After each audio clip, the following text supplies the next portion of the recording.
नमस्कार, स्वागत है आपका। आप देख रहे हैं नेशन न्यूज 10 और आपके साथ मैं हूं उषा खान। चलिए शुरुआत करेंगे बुलेटिन की बड़ी खबर के साथ। सहारनपुर की पुलिस ने टप्पे मार गिरोह के 3 सदस्यों को गिरफ्तार किया है। आपको बता दें कि नांगल के अपनी पुलिस टीम के साथ रात में बड़ौली से नोजली मार्ग बड़ौली की तरफ जा रही सड़क पर चेकिंग कर रहे थे। सामने से एक रिट्स कार को रोकने का प्रयास किया गया तो गाड़ी में बैठे बदमाशों ने पुलिस पार्टी पर जान से मारने की नीयत से फायर कर दिया और भागने लगे। पुलिस पार्टी द्वारा मौके पर ही रिट्स गाड़ी में 3 सवार अभियुक्तों को गिरफ्तार करने में सफलता हासिल की। साथ ही आपको बता दें अभियुक्तों के कब्जे से कई अवैध हथियार, फर्जी पैन कार्ड और आधार कार्ड 1,48,000 रुपए बरामद किए गए। क्या पूरा मामला है, किस तरह से घटना को अंजाम दिया? थाना नागल पर पंजीकृत मुकदमा 54/23।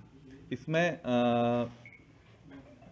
घटना में ये बताया गया था कि एक युवक से जब वो बैंक में पैसे जमा करने जा रहा था तो 48,000 रुपये टप्पेबाजी से कुछ लोगों ने चोरी कर लिए गए।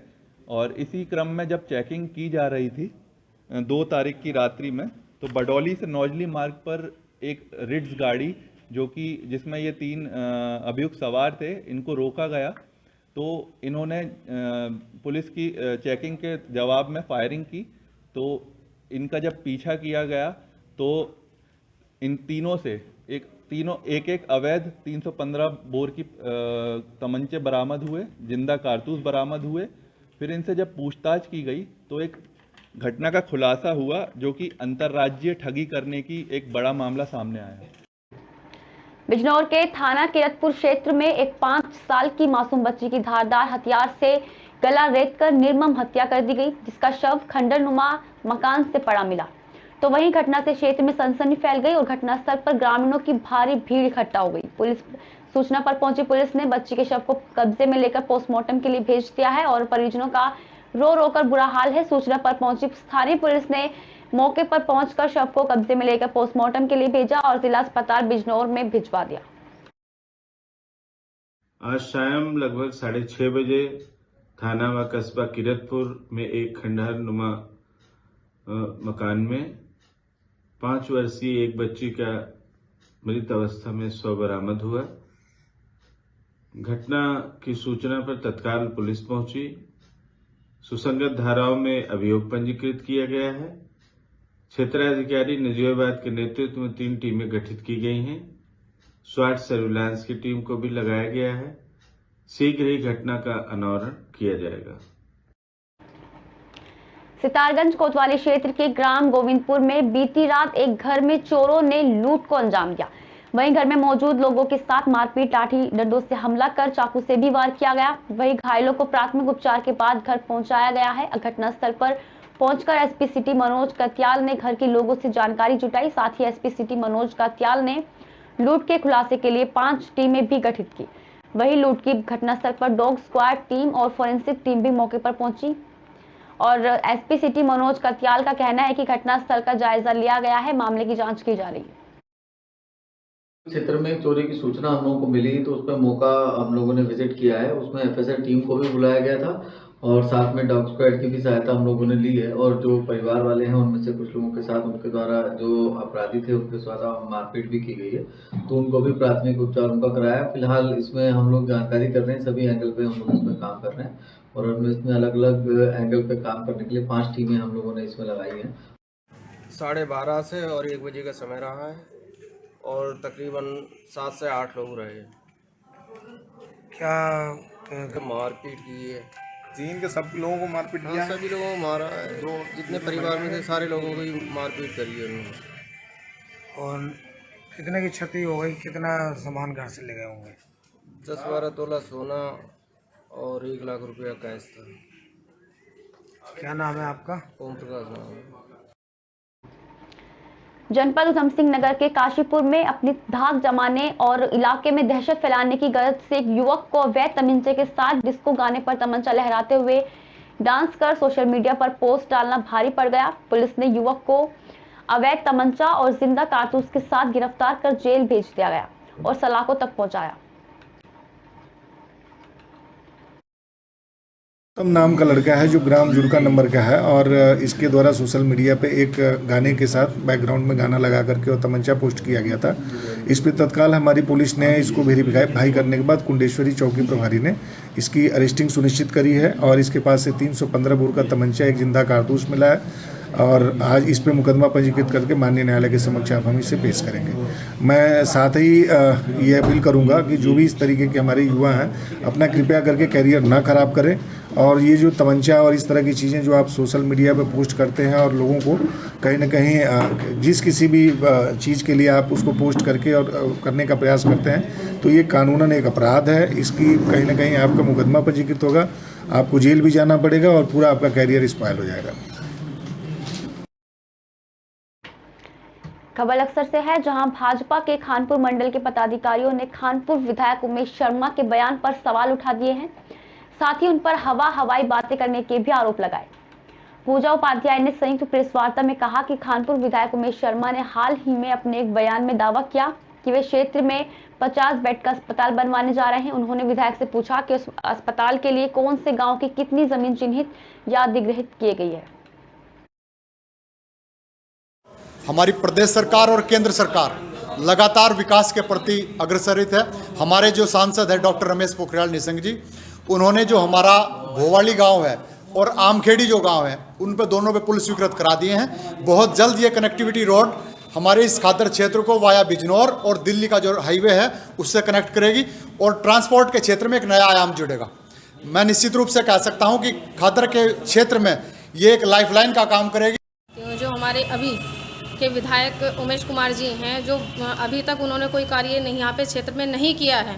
हमें सुनने में आया है कि उन्होंने 50 बेड का यहाँ पे हॉस्पिटल स्वीकृत कराया है। मैं तो इस प्रेस वार्ता के माध्यम से माननीय विधायक जी से पूछना चाहता हूँ कि खाली हवाई बातों से काम नहीं चलेगा, आपको धरातल पर काम करके दिखाना पड़ेगा।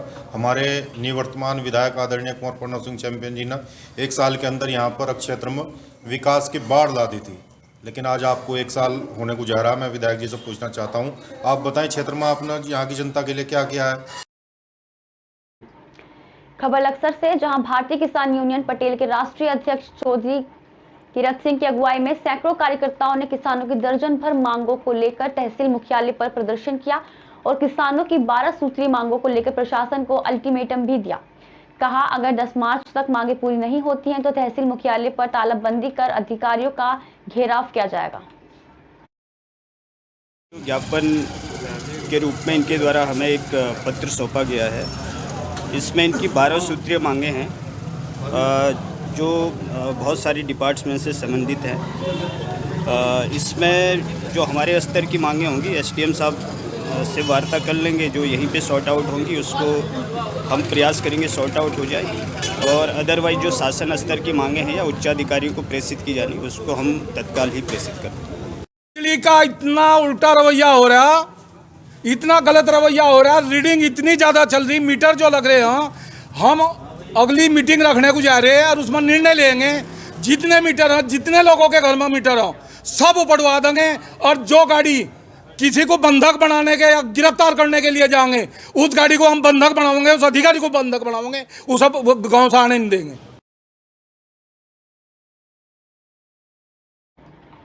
खबर अक्सर से है, जहां लक्सर में तैनात सिविल जज अमित भट्ट का ट्रांसफर हो जाने के बाद विदाई समारोह का आयोजन किया गया। विदाई समारोह में अपर जिला और सत्र न्यायाधीश शंकर राज, न्यायाधीश विवेक द्विवेदी और लक्सर बार एसोसिएशन के अध्यक्ष विकास पनवर समेत बड़ी संख्या में अधिवक्ता मौजूद रहे। सभी लोगों द्वारा सिविल जज अमित भट्ट का फूल मालाओं के साथ भव्य स्वागत किया गया और नई तैनाती के लिए अग्रिम शुभकामनाएं भी दी गई।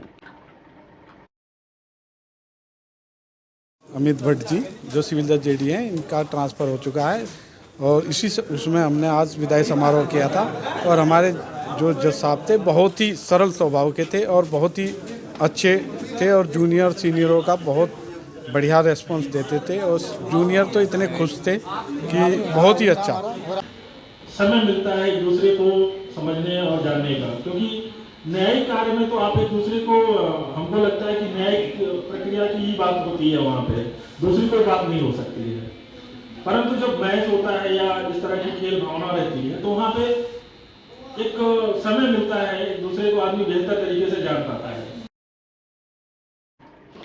भारतीय जनता पार्टी युवा मोर्चा चमोली के नवनियुक्त मंडल अध्यक्षों के स्वागत और सम्मान में कर्णप्रयाग नगर पालिका के सभागार में कार्यक्रम का आयोजन किया गया। कार्यक्रम में मुख्य वक्ता के रूप में युवा मोर्चा के प्रदेश उपाध्यक्ष डॉक्टर सुधीर जोशी ने शिरकत की। उन्होंने कहा कि आगामी निकाय चुनाव और लोकसभा चुनावों को लेकर हम सभी को तैयार रहना है। आगामी लोकसभा और निकाय चुनावों को लेकर भारतीय जनता पार्टी ने बूथ स्तर पर तैयारियां शुरू कर ली हैं। इसके लिए ज्यादा से ज्यादा युवाओं को पार्टी में जोड़ने का काम किया जा रहा है।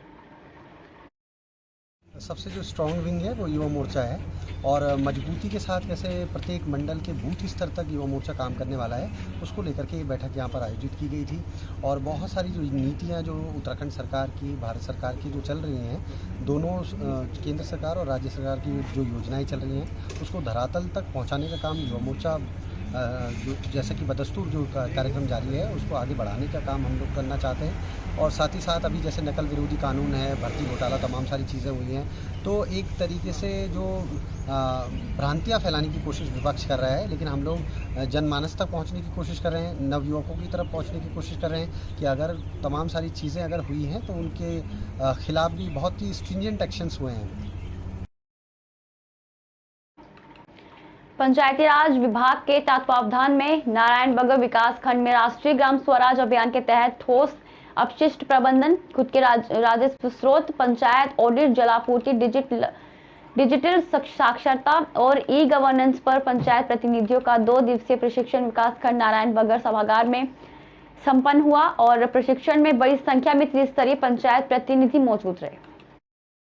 खंड विकास अधिकारी जी का और जो यहाँ के प्रमुख जी हैं और सभी प्रधानगणों का हार्दिक अभिनंदन करता हूँ। विशेष रूप से जो यहाँ के ब्लॉक प्रमुख जी हैं, खंड विकास अधिकारी जी हैं, उन्होंने जो है इस कार्यक्रम को सफल बनाने में हमारी मदद की है।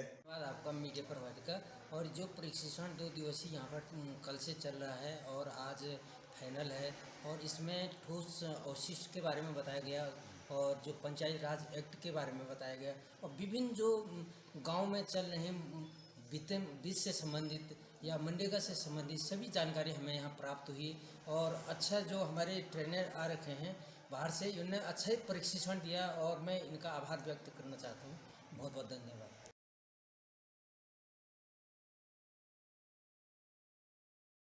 जाने माने डॉक्टर और सर्जन डॉक्टर गर्ग सुरेश गर्ग और उनके साथी द्वारा बेतवा नदी के उदम झारिया से बेतवा नदी के अध्ययन और जन जागरण को लेकर एक यात्रा निकाली गई, जिसका विदिशा जिले के अंतिम छोर कार्रवाई में समापन किया गया। आगे की यात्रा जल्द शुरू यमुना से मिलने वाले स्थल हमीरपुर तक जाएंगे। उसके बारे में जुटाई गई जानकारी से सब लोगों को अवगत कराने के लिए कार्यक्रम मां हॉस्पिटल बड़े पूरा में किया गया।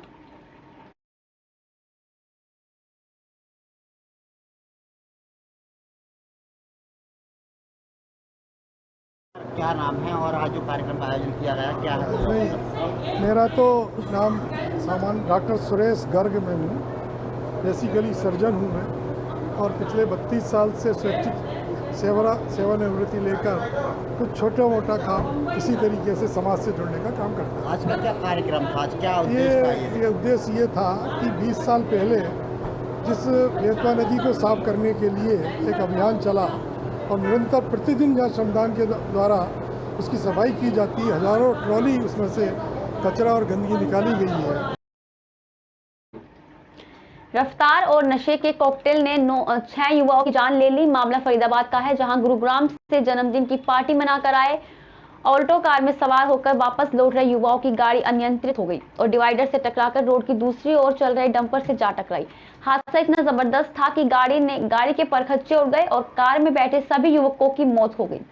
वहीं इस मौके पर पलवल से पूर्व मंत्री करण दलाल भी फरीदाबाद के सिविल अस्पताल पहुंचे और जानकारी के मुताबिक ये सभी युवा पलवल के रहने वाले थे और इनके किसी दोस्त का जन्मदिन था, जिसके लिए उन्होंने पलवल में पार्टी की और उसके बाद गुरुग्राम की तरफ रवाना हो गए। 6 लोगों की सड़क हादसे में मौत हुई है। क्या है मामला, कब का है?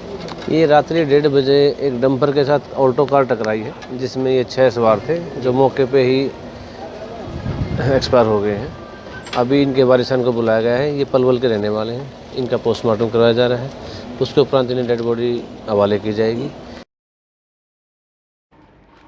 शहर और जिले में सड़कों पर हो रहे सड़क हादसे और उसमें जा रही लोगों की जान को बचाने के उद्देश्य से भोपाल पुलिस मुख्यालय से 2 अधिकारियों द्वारा पुलिस की मदद से कार्यशाला का आयोजन किया गया। कलेक्ट्रेट में भी इस कार्यशाला के दौरान पुलिस द्वारा उठाए जा रहे कदमों को लेकर जानकारी दे दी गई थी। लोगों को यातायात के बारे में जागरूक करने के लिए विचार विमर्श किया गया। इस दौरान एसपी सहित जिले के तमाम पुलिस अधिकारी मौजूद रहे।